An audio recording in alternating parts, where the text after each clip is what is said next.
on, family? You are tuned in to Real Laughs on Real Radio 104.1. We're your nightcap of comedy. I'm your host tonight, Ken Miller, and we thank you so much for tuning in all week, all brand new shows.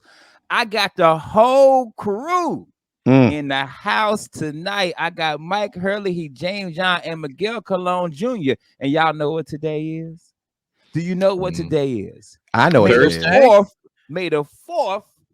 May the Oh, 5th. no. I'm lying. Today's Cinco. Yeah, May the I got 4th of my name the ready. Mayo. Today's Cinco. I've been drinking. I've been Today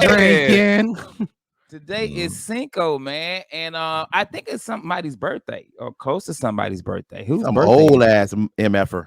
Whose birthday is it, Myke? It is our very own Mr. James John. James John, baby. Woo! Happy birthday, son. Appreciate you, man. The song's coming on tonight. Oh, Yeah. so you know it. You know, I was telling James the other day, and I if Michelle listens, she gonna hate us. I said James and Michelle have a very active sex life. Oh, Oh, we yeah. do. Very, Very active. What do you think they role play? I think they have weird role plays too, like senator and gangster. And they're like, "We called you to this Senate hearing committee." And Michelle's smoking a long cigarette, and she's like, "I'll show you, Senator." And James is sitting there like, he's like, rips the shirt off. I think also there's some DC role playing in there, definitely with James. Yeah. Too. Absolutely. I feel like They're both Miguel's Harley just giving Quinn. us his fantasies and really opening up to us right now. Here's what I think about. Here's one that I think James is gonna do.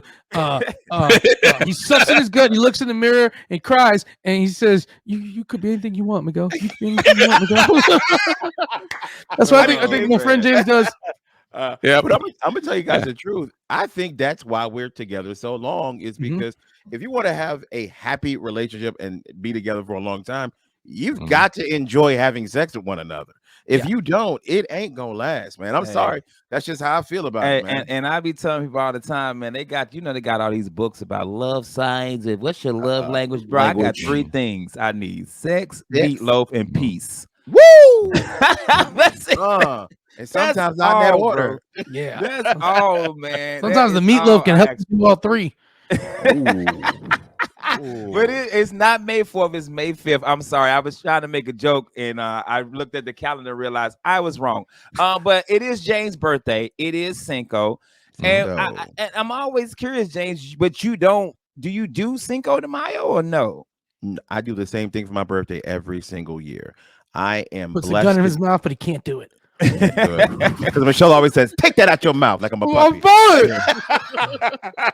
No, I do the same thing every year, Ken. I'm a comic book geek, and every single year for the past 12, 13 years, Marvel releases a movie for my weekend. Every single year. Yeah, man.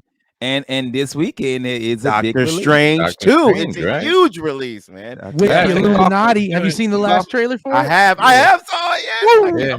Is I'm Kaufman such a doing guinea another pig. movie night? I think Kaufman Yes, he is. doing Kaufman another- is doing a movie night. We promoted it earlier this week. He had a few tickets left. So if Which is the coolest thing, by the way. Every time he does it, I'm just blown away when I go. This man rents out 2 theaters for geeks like us just to show up for free and enjoy a movie. Bro, Yep. I love him for it. The coolest thing I've ever seen. God bless him. So you talked about it last night. You said you were taking the weekend off. So nothing this weekend, no comedy, no nothing. You just laying around the crib. And I meant that especially for my job. I always work my birthday. It's never been a big deal for me like that. I took off from my job. Like I'm taking off Wednesday, Thursday, Friday, Saturday, Sunday, and me and my wife are going on a little staycation, man, and just keep it simple. Well, we who like the to hell do. doing the lowdown? Nobody. Is Tight We Myke can't- gonna be in the chair? You ain't gonna let Yes. Tight Myke host for Yes, 4 days? Tight Myke is hosting on Thursday and Friday. You just have an open mic sign up list. Actually, I didn't want to say anything. I was going to reveal it later, but Shaq's penis is actually hosting the lowdown. Y'all got Kevin Hart to host the lowdown? Sure. Because that's what they do, right? When they're out of town, they get celebrity hosts, right? That's how James. That's how you became the host of the lowdown originally, right? Like you Well, what used to happened host was- for the other show, the Sammy Priso show. No, actually, it was for the Philly Plowden reporter, a guy that we all know from Yeah, back in the day. Hey, shout out to Philly. He was on I saw AGT. Philly on the cruise ship. Yep, absolutely. Philly Was he leading- cleaning the cabins? What's going on? Wow. He was doing Jay's joke. He was in a thong. He's like, wait a minute, where have I seen this? James took my show. I took his jokes. That's what we're. Right. A dude named Philly sounds like he does comedy and you also play the number with him. You're Yeah, like, great show, Philly. I and want to he's put a $15 rapper. on 822. Yeah, Philly is everything in the black community. He's a numbers rapper. He played ball. He's older and younger than you. Like when you need advice, he's older, and then when you need that energy, he shows up with a basketball. What's up there, Godfather? Hey, he was in the military because you're in the military. You're wherever you from. Hey, what up, Philly? Yeah. Like, He was Bill 12 Cosby's dudes named marker. Philly. What up, He was just Philly? like drawing on the board. He was like, "Tell him what you're doing to the ladies, Bill. Tell him." So James, so you said you took over for Philly. I Yes. thought you took over for Sammy too. No. Well, that's later. See, what happened was Philly Plowden had a show just like Tosh.0, but it was a little bit more urban, a little bit more edgier to it. So when that show was leaving, because Philly was moving to Atlanta because he was into acting, he called up everybody to come audition. I showed up. I got the job. And I've always wanted to be a late night talk show host. So Sammy Prizo, shout out to him. He was doing a show on Afro for a long time as a host, but it didn't work out for him and he ended up leaving. And that's when I saw my shot. I wanted a late night talk show. So I asked him, could I have one? So he let me make it. They let me do the lowdown. And it's grown into a wonderful, funny, I just enjoyed every single day. Now I love the great guests I get to have, the monologue writing and all the death spits. So it's just grown to be something that I love and I'm very proud of now. I love the old days of Afro where like Eves is walking the hall. You're like, Eves, can I get a show? Of course. Yes. And then he walks by and he's like, who was that? I ain't lying. Yo, hey. you ain't lying, bro. A lot of y'all may not know there was 3 finalists for that show. It was me, James, and Kevin Hart's paint. I mean, Shaq's paint. it was the 3 of us for that show. I barely beat Shaq's He barely beat. I had a show at Daytona Live that night, so I had to be there. I had to get the booker his money, so I had to go. Because if you didn't, they was gonna send Philly Plowden to break your legs. Hey man, this is Philly Plowden. I need that money, baby. What's up, baby? You doing good, man? Hey. No hard feelings. You make sure you tell your auntie and them, man, they need something. They swing by, okay? Philly got you, baby. Philly got you. Well, James, I'm gonna be celebrating Cinco tonight. I'm actually, Cinco is one of my wife's favorite. We call it off holiday. You told me that, man. This is one of her favorites, man. So they're doing a block party at Rocco's Tacos. And that's her joint. She loves Rocco's Tacos. So I mean, like my wife makes shirts every year for. I don't think we did it the last 2 years because of COVID. Mm-hmm. But yeah, so she invites her friend like every year since we have been together. Unless I'm on the road or she hates me at that day. We're out somewhere doing Cinco, man. Like she really loves it. Miguel, do you do Cinco? Man, we do a Cinco de Mayo putt-putt tournament over at the Sausage Castle because we got that putt-putt course in the front. And last year was our first Cinco de Mayo putt-putt tournament. And while the tournament was going on, they were finishing the 8th and 9th hole because the concrete hadn't dried because we were running behind. So this is our second annual, first ever Cinco de Mayo putt-putt tournament because all the holes will be ready. Yeah, that sounds like a Philly Plowden Philly Plowden, baby, man. I said, Philly, man, what's up with this concrete? He said, you gonna be in this concrete, baby. I said, I'm sorry, Philly. Here's the $1,500 I promised you. He said, nah, baby, the price of the brick went up. The price yesterday ain't the same price today. Myke, are you a Cinco guy? Myke, have we ever hung out? I feel like we've hung out at other bar on Cinco before. No, man. Just there was a time during other bar days when every night felt like Cinco de Mayo. Yeah, that is. So I think that's what you're confusing it with, man. We didn't need one day a year to celebrate. We had gringos and tequila every Monday night. I remember, Myke. I want to say you were with me. We went to Cinco at other bar, and they had that drink with the Corona in it. Oh, that's special loaded Coronas. No, the big Corona inside of like a big thing, and I know Alicia was there, and I think Darren, even Darren was there, and Bowie back when Bowie used to drink. And it was Cookie. I met her at an ice cream parlor. Shaq's penis was there. Philly was there. Dude, Sammy Prizo was there. Yeah, and Philly was watching the whole thing from the top room with all the cameras, just while the money machines was counting. That's right. P there, Ma there, C there. Silk there, Peter, James. You know they coming. I heard. Yo, I'm going to a wedding that night. If you guys don't understand Funk Fest, yes. No Limit is gonna be at Funk Fest, bro. Bring the tank. And I gotta go to a wedding that night. I hope so bad. I love Tim Who's Allen. having a night wedding? Tim Allen, man. Tim Allen, I love you, bro. But I kind of hope that wedding don't happen. Oh wow! So I can go see the No Limit. Oh wow! Well, Kermit had a night wedding too. Yeah, a night wedding. Well, I had a night wedding too. My wedding was at night too. So no, your wedding was late, brother. It wasn't a night wedding. Hey, don't blame me. Blame that limo driver. Hey, that's what you get when you get a free limo. We got a free limo. Buddy was like, man, I can be there when I want to be there. LaShawn got in the limo. There was another couple in there. Like, yeah. Hey, that limo driver was on Bill Bellamy time. He was like, I might be here, might not. Whatever. Look, limo driver pulled up. He had gloves and a pistol in his hand. He goes, I got to handle something for Philly first. And then we're going to take you to the wedding. And he threw you a gat. He said, you backing me up. You know, not a lot of people know that Shaq's penis moonlights as a limo driver. And Shaq's penis is the limo too. Hey. That's his testicles are the limo. Hey, you didn't know his penis was the best man at my wedding. He had my ring. That brother can electric slide.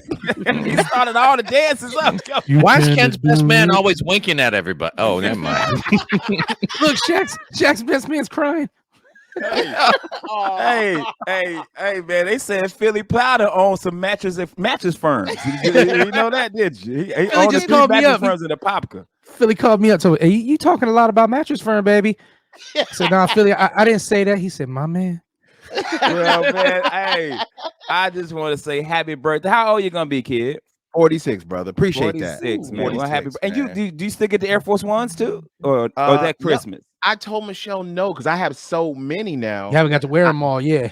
No, man. I want a special pair. James, it ain't never too late. You can never have too many Air Force. Here's what I'm gonna do. I'm gonna get a white pair, and I'm gonna go to my boy GQ Customs. And I'm gonna have him go ahead and make me a special pair. Enjoy it now, man. 4 more years. They force you into the New Balance. New Balance. They come. They come. It's like they hoof you, man. It's like the guys that go out to the horse. They force them on you. Wear New Balance now. I couldn't believe it.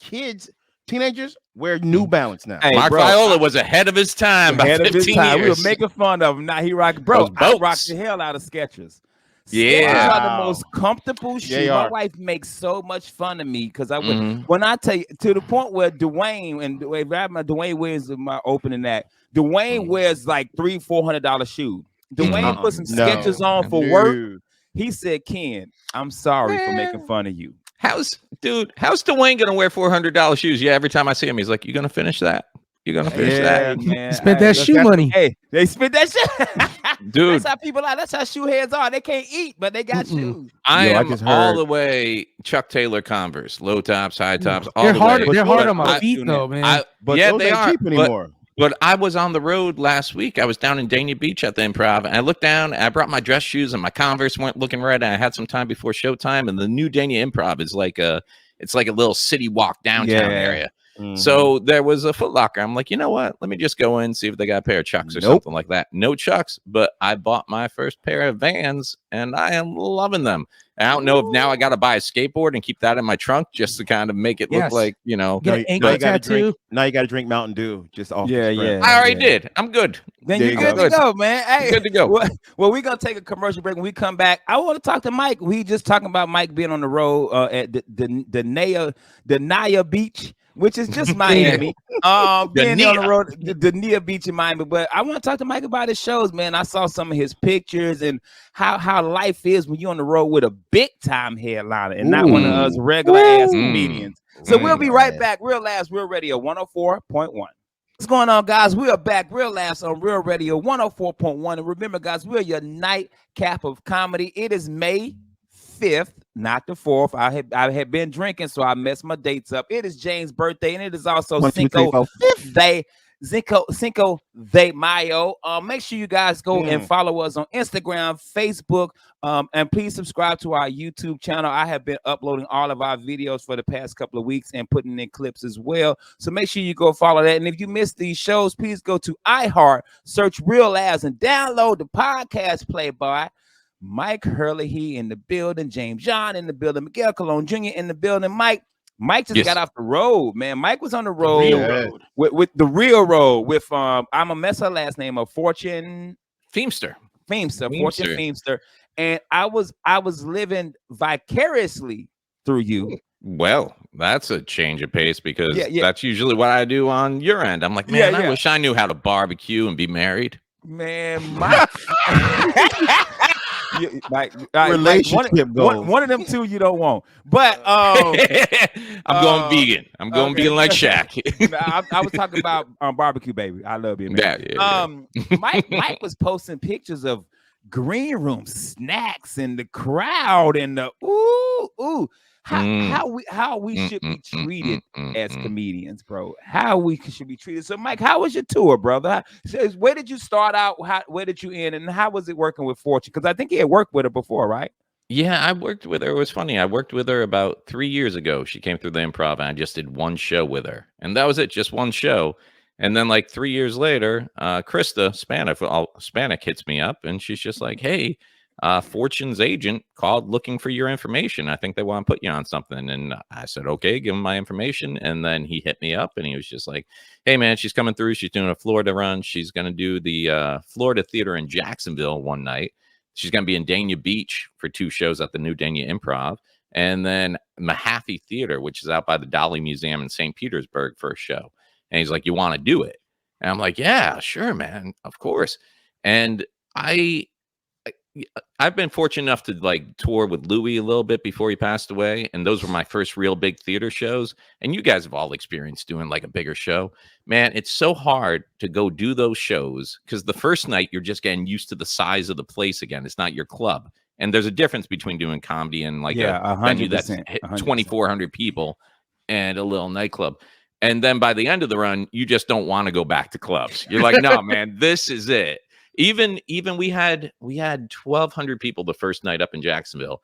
And I walked down that stage and they were with me from the get-go. Because even though I did Louis' clubs, his crowds are older, you know. So this was my chance. For me and Fortune are about the same age, and she has a big, you know, LGBTQ crowd, but that doesn't really affect any of my comedy. Like none of my comedy relies on you being just this real quick though, Mike. I've opened for a comedian, Darren Fleet, who's gay. And we had Darren Fleet on. His crowd was the best crowd I had all year. Yeah. All year. Awesome. And that was the other thing. I think I mentioned to Miguel before. Working with someone like that, or working with someone like Louis, or working with Ain't Big Name, you get to be on a show and experience what the difference is between people who came out to see this comic and people who came out because it's the comedy club on a Friday night. Yeah. You know, and I'm in awe over the loyalty. She's not even what you would consider a household name yet, you know? Yeah. Like I say Fortune Feimster and people are like, who? And then they see a picture. Oh yeah, I recognize her from Is It Cake or whatever else. But she's got so much going on, man. She's filming another Netflix special coming up. She just signed Arnold Schwarzenegger is doing a series, like a spy TV series up in Canada. And they have her coming on as one of the main characters. So just to go through and do these theater sold out shows with her now, and she's not a household name. I can't even imagine like 2 years from now where she's going to be. So you started off in Jacksonville. Where did you go after that?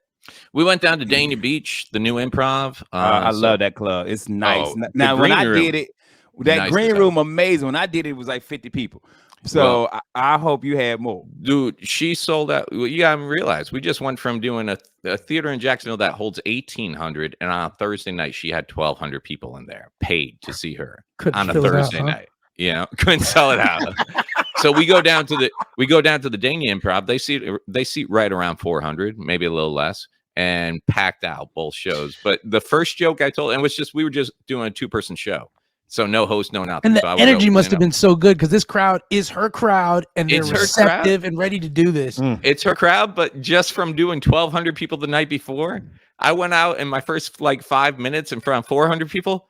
It was good. Yeah. But I was like, man, you guys are a little bit quiet tonight. And because I wasn't thinking like last night, oh yeah, there were 3 times as many Yeah. people coming at you. But yeah, her fans are so awesome and so appreciative. And then Saturday night, we were out at the Mahaffey Theater, and she had like Where is 1,900 that at? people there. St. Petersburg. Okay. You St. said by the Petersburg. Dali Museum? Yeah, by the Salvador Dali Museum. So we went out, and I did something after the show because she wasn't doing meet and greet because she just signed this TV series, and it's in her contract. She can't be, still COVID. Yeah, They're still filming in a bubble type thing. So she wasn't meet and greeting. But like I went out, I couldn't sell merch this run because it's in her contract with her merch company that she has now.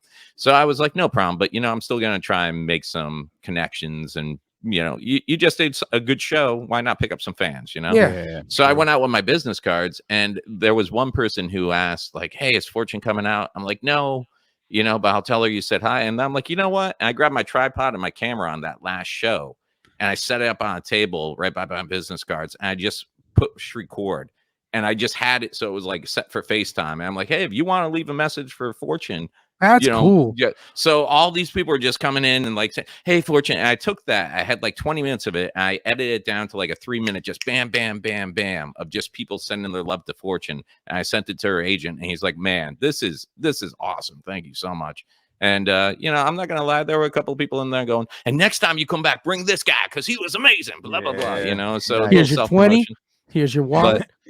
But yeah. But to answer your question, Ken, man, just to do those shows after everything we do, especially at a time in your career when you're starting to rethink, like, man, is this what I want to do? And you're like, yes, this is where I want to.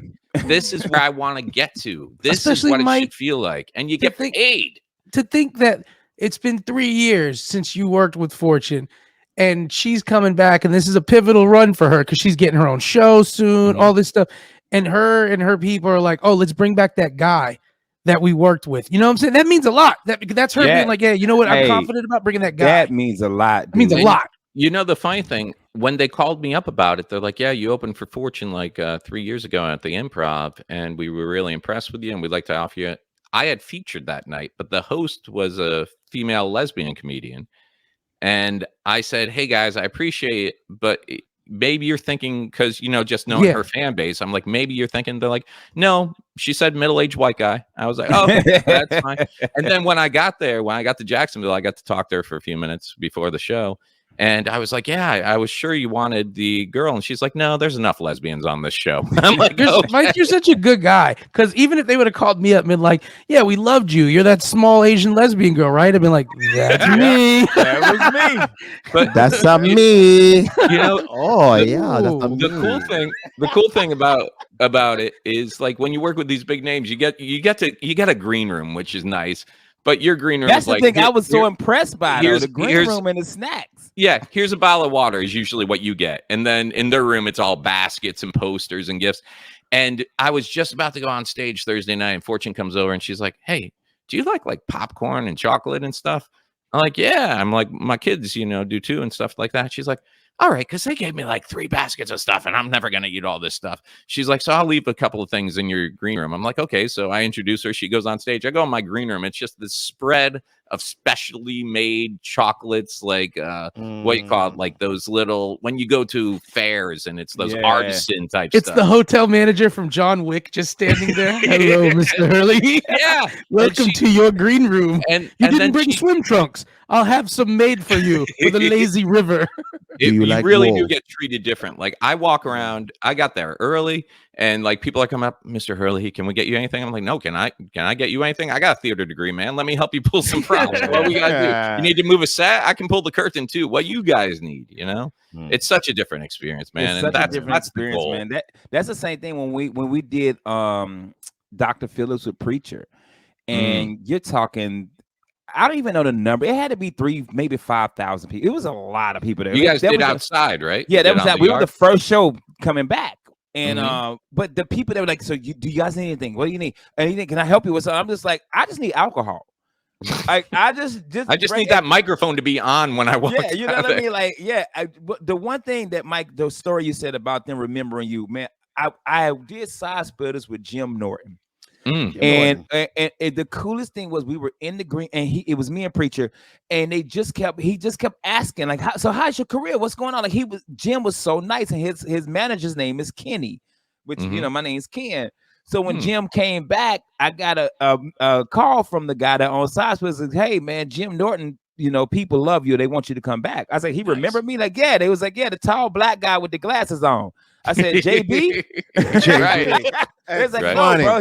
He said, JB doesn't wear glasses and his name isn't Ken. He said, that guy, they really liked you. They love you. But I was already booked that weekend at an improv out of state. So I was like, I couldn't take it. But nice. For you people listening, nothing makes a comic feel better in where we at. I'm talking about the four of us, where we're not household names, but we've opened for household names and they remember us. Yeah. And they're like, hey, we loved you, man. Hey, I'm gonna be there. I'm gonna be in Orlando in June. Are you free? Like nothing like that. I don't know, James.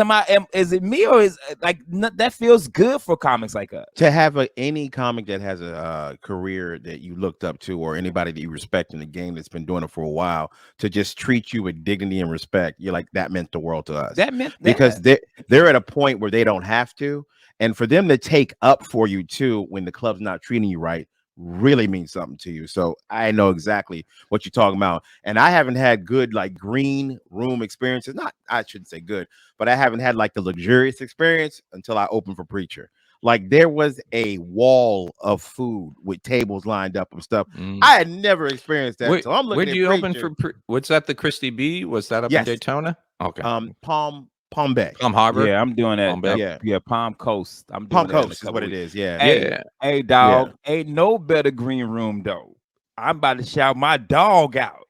Miguel Colon Jr. Ain't no green room better than a Boosie green room, bro. Because Mike, it is, man. When you still at the bottom, you want to look good. Come on, man. I don't even eat McDonald's. And I was taking home, dog. They had cheeseburgers, sandwiches, candy. They gave each one of us our own bottles of liquor. They stole the Golden Arches sign. It was great. They had a WrestleMania wrestling mat in that bitch. Like, I'm just saying, bro. Ain't no green room. Bro, I took home a fry guy. Hey, we've all had those. Everybody got a son. This is your child, Ramir. Did you get your firstborn? Yeah. Hey, dude, funny. I took home Shaq's penis. His Castle green room. He drove because you was drunk, bro. Hey man, hey, no, Preacher got some good green rooms, but Preacher also vegan, so his green room be like vegetables and all that. Oh my god! But I worked with Gilbert Godfrey one time, and his green room was just like it was so much food and I was like, this is crazy. And I did Oddball Festival in Tampa, same thing. It was, but man. Junior don't nothing beat Sauce's Castle, baby. Hey, Myke was with me, baby. Don't nothing. Me and Myke. I can't speak for Myke, but I walked out with 4 bags of food. Yeah, every time I saw Ken, he had more stuff. You know you're in a good green room when like they call your name to go to the stage. You're like, do I have to? Like, can we do this later? I got 2 double D's, man. Hey, or the fact, Myke, they was waiting for us to eat so the staff could go eat. I always tell them, I'm like, you don't touch the food until the comics have had it and we've taken pictures of it. After that, you can eat it. Man. Hey man, well Myke, man, congratulations, brother. Thanks, hopefully, when she's back on the road, she'll take you, man. It's always cool when you can meet a headliner that'll let you roll with them. She's supposed to. She had to cancel it on Sunday, the week we were working together. She was supposed to be at the Dr. Phillips Center, but I think she rescheduled for October. So I'm hoping to be working with her again when she comes back. Well, I hope you get that date, man. And shout out to Fortune Feimster. Thank you, Fortune Feimster. Yes. Feimster for taking our dog on the road. We're going to take a break. When we come back, we're going to talk some Doctor Strange. We're going to talk about what we had this weekend. And we're going to talk about celebrities getting arrested for some stuff that they should be arrested for, man. We'll be right back. Real Last Real Radio 104.1. Free back Real Last on Real Radio 104.1, and we are your nightcap of comedy. Remember, guys, if you miss any of these shows, please go to iHeartMedia, search Real Laughs, and you can listen to our shows and download the podcast.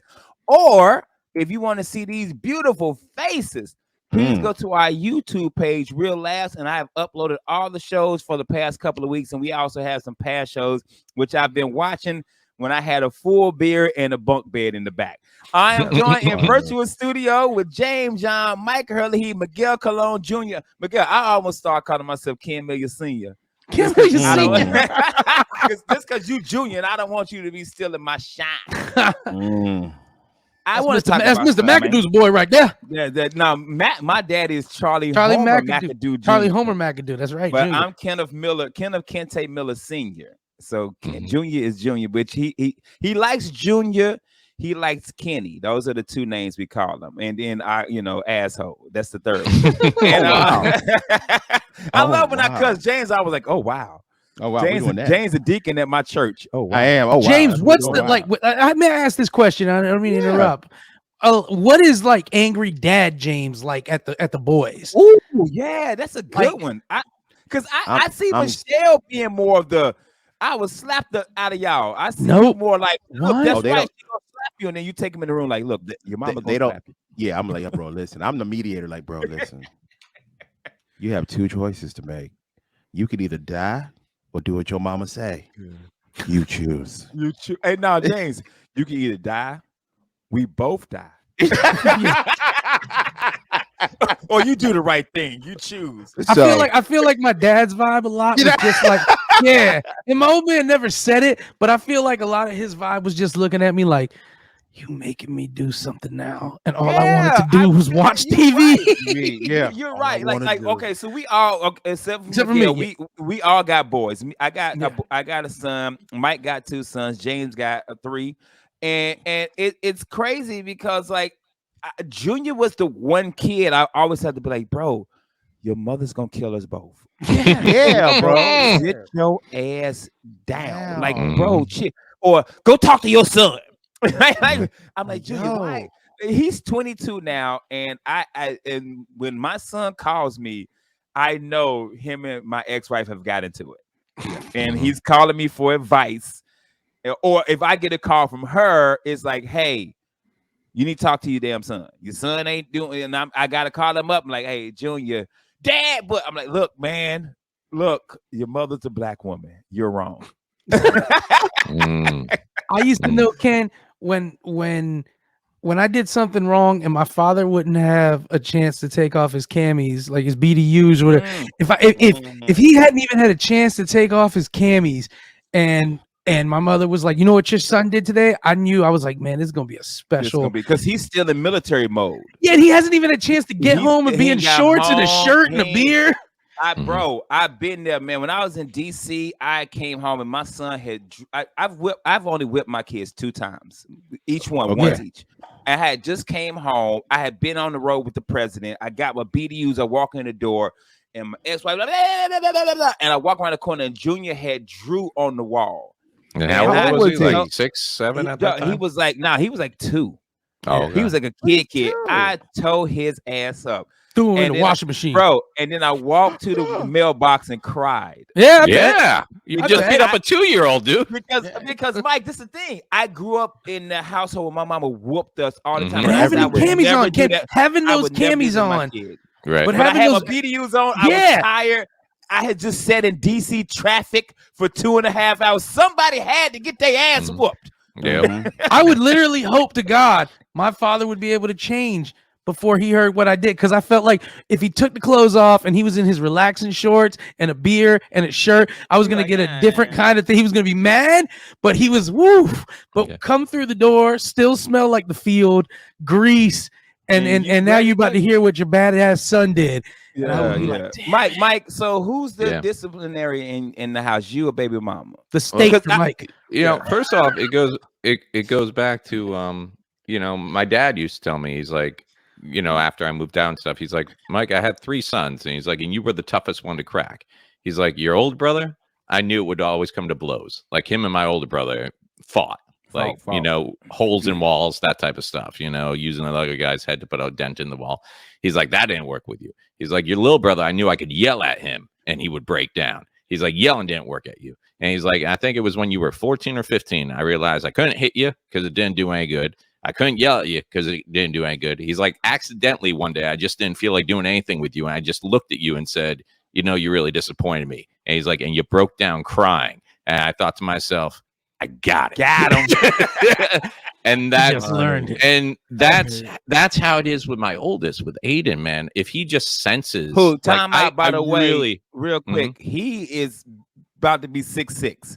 yeah, That man. kid is tall. I just looked Yeah. at y'all last picture at the beach. Yep. I was like, Yep. yo, he really might be my child. He hasn't even hit puberty yet, and I got like maybe half a head on him. Yeah, He's one of those kids that carries like the recessive family gene. Like you look at the Hurley, he's in 1906, and there's Jebediah Hurley, who's 6'8", and he's one of those kids that carries that gene.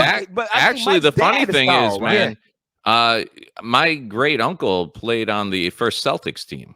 Like Oh, wow. Ivory Hurley, he in my family is tall. My brothers are both over 6 feet, like 6'3", 6'4". My dad was 6'4". He's shrinking now because old age and stuff.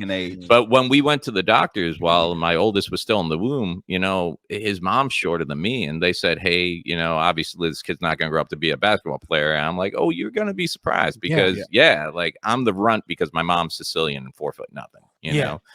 But as far as disciplining, man, Aiden is a lot like me. Like I have to, like, even we're just doing homework together and you get something wrong. I'm like, "Hey, bud, we just went over this. Let's try again." I'll look over and he'll be like slowly writing, but I see his eyes watering up. Yeah. And I'm like, man, I got to keep my tone so just. Yeah. Meanwhile, Ollie came into the world, my youngest, man. And he back talked me once when he was 5, and Aiden looked at me like I didn't know we could do that. And Mike, I'm not sure. Tell me you do that on stage. That is hilarious. No, I'm not sure I told you that. I'm not sure I told you guys this, but with my youngest one, he's had some physical stuff going on that we take him for neurological checks and stuff like that. And he had some things going on that I always thought maybe he was a little bit on the spectrum. Yeah. So we were always checking. But the problem is when you're checking for autism with kids, a lot of the things that are signs of autism are just what kids do. Yeah. Kids, like, oh, do they respond when you call their name? Well, yeah, but kids also ignore you. Yeah. Do they walk on their tiptoes? I'm like, I'm 45. I walk on my tiptoes. Like just stuff that kids do. Like he's really if we're eating and he gets crumbs on him, he's automatically looking for a napkin because he doesn't like, and that's another sign. Like can't deal with that type of stuff. So I came home from the studio a couple of weeks ago, and there was this stack of papers sitting on the table, and all I saw was like diagnosis or evaluation. And I was like, oh man, I'm just thinking, okay, they finally picked up on something. They want to test him for genius level classes. So I'm like, what? And so all this stuff that I thought was maybe signs of him being a little bit, is actually Albert Einstein. So Aiden comes over, and Aiden, my oldest, had friends who were in advanced classes that he didn't get to go to. And he's like, Ollie's going to get to go to advanced classes. I'm not. I'm like, well, look, pal, here's how it works. Your mom and Ollie are geniuses. Fine. But God made us handsome because we can't get through life on brains alone. So I'm like, he made us good looking, but those two are going to have to think, and Aiden was good with that. And Ollie's like, Ollie looks at me and he's like, well, I'm handsome too. I'm like, oh, and I thought you were a genius. How did you not know you're not? Ollie's like the tough one too. Like that, if you ever did hit him, he'd be sitting at the park with a black eye. He's like, my old man's hook. Look at that. That should be a boxer, right? But I got 3 in, so my youngest, we're still going through all these tests because he kind of walks with a little bit of a little of a waddle, straddle. We're doing the muscular test and the neurological stuff. But then he's also had to wear glasses since he was basically a baby and stuff like that. I've always felt like I always felt like these were things like in the school I went to, he was going to get like bullied and picked on. So I'm automatically like ready and, as a dad, ready to protect him. You go to his classroom, he runs that classroom, man. Oh. He's like Samuel Jackson in what was it, Unbreakable or whatever. He's like Mr. Glass. Mr. Glass. He controls everything from his little. Like, hey man, I got this, Dad. You know what he is, man? He's the Philly Plowden of his school. You walk in, Ollie's just on top of a desk. I'm not yelling. This is how I talk. He's talking to a kid. He's like, what's funny, man? Check this out. This is a 64-pack of Crayolas. This is the one they call flesh because it looked like flesh. You want to know what the blood one looks like? No, you don't. They're best friends, and they couldn't be more different. I sit here intentionally not trying to toughen Aiden up because I feel like he's a little sensitive. He's like me when I was a kid, a little sensitive, a little softer. You want to toughen him up for life, but then you're like, maybe it's a different time. Maybe he doesn't need that. But Ollie, I don't worry about him at all, man. I worry about putting him in a room with other people. It's like, what's that? The Watchmen? Yeah. when Rorschach gets locked up, You're all like, locked up with I'm me. not locked in here with you. You're locked in here with me. That's Ollie, 100%. That's so funny, bro. Because I'm not gonna say I bullied people. I used to pick on people as a kid because I made fun of them because of my insecurity. I hear you used to beat up 2-year-olds, man. Yeah. I whipped Threw my him in son the dishwasher. ass. But when my kids got older, I was just like, God, hey, God, if you're listening, That's funny. Hey, God, this is Ken Miller. Hey, Can my kids please know? I know I made fun of people in middle school and high school, but I just did it because Don't make them pay for the sins of the father. I told God, I said, I made fun of them because God, you gave me these big ass teeth, and I just. But my junior went through high school, found my daughter, who's kind of to herself. But Layla's the same way. Layla's not my child, but Layla is in the Genius program. But she knows she's in the Genius program, so she questions everything. Yeah, she's always questioning and stuff. That's not how it is. The sun isn't 2 miles; it's actually 20 miles. I'm like, yo. But our smartest kids are always a little different. Like my son Devin, who just graduated, Devin's almost genius level. Like he was tested for that because Devin got a perfect on his math SAT. Like didn't miss one thing on that part. But I will tell you, Can't tie a shoelace. when it comes to common sense, though, Devin. Oh my God, Devin. But I was just gonna say, Oliver, man, like he'll still, need help in the bathroom finishing up sometimes. I'm like, dude, how can you walk in here, log into an iPad, hack onto Minecraft, build these houses, but then I still gotta wipe your butt? Like, how's that a thing at 8 years old? And we were talking about how you control him. Aiden loves ice cream. So like when I used to want to get him to do stuff, I don't care. I know there's a lot of schools on this, but I bribe my kids every now and then. Like, hey, do that, and then we'll get some ice cream. Same thing to steal. Ollie, there's nothing he loved, man. So I'd be like, Ollie, clean your room. We'll get ice cream. I don't like ice cream. I'm like, all right, well, clean your room. I'll let you watch some extra movies. I don't care about movies. I'm like, all right, well, I'm going to take these crayons away. I don't care. I wasn't playing with those crayons anyways. It wasn't until I found out the only thing Ollie enjoys is seeing his brother not happy that now I'm like, Ollie, clean your room or I'm going to give Aiden some ice cream. And he's like, no, I'll clean my room. I'll clean my room. Hey, man. Hey, with that, bro, we got to start to get up out of here, man, because right now, Myke Hurley here is raising the next Elon Musk in his house. So if you don't know, Oliver just bought Twitter for $45. So just know. Myke, where you at this weekend, baby? Man, I'm going to spend some much needed time with my family down in Port St. Lucie. So if you're listening and you're down in Port St. Lucie, we are going to be at Harper's this weekend. So I'll see you. Cool. Miguel, where you at this weekend, baby? Saturday, May 7th, I'm going to be at the Stage West Playhouse in Spring Hill, Florida with the Laughs to Go show. Also, shout out to my baby sister who I love, Patricia. Saturday, May 7th is her birthday. Going to be 31 years old.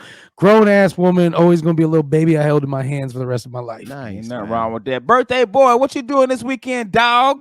I am doing nothing but watching Doctor Strange 2, going to Universal and eating at my favorite place, Texas Day, Brazil. And shout out to my sister whose birthday is tomorrow. And you know what? Happy Mother's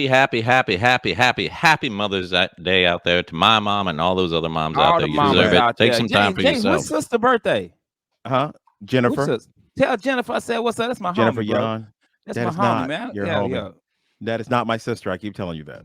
Okay, but why you say it on air? You could have waited till we got off. Okay, all right, my bad. No, that's not my sister. Well, happy birthday to the other Jennifer Yon. Yeah. I'm gonna be in Daytona this weekend. Saturday, if you ain't doing nothing, come through. And like Myke said, hey man, to the moms listening, to the babies, mamas, babies, mamas. Happy Mother's Day to all y'all asses.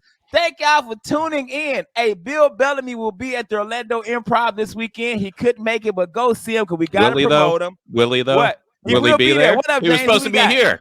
And real quick, man, go support our main dude, Mr. Joe Neal. He has Brick and Spoon every Wednesday. And it was amazing last week. Yeah, absolutely. I had a ball last week. And we're going to have Damon Williams on next week. Damon Williams is going to be at Brick and Spoon, so we're going to have Damon Williams on. Hey, we got to go. We over time. Hey, Myke Hurley, James John, Miguel Colon Jr., I'm Ken Miller. This Real Laughs. Love y'all. Have a great weekend. Hey, don't drink and drive. Wear condoms and don't swim after you eat. Holla. Safety brief.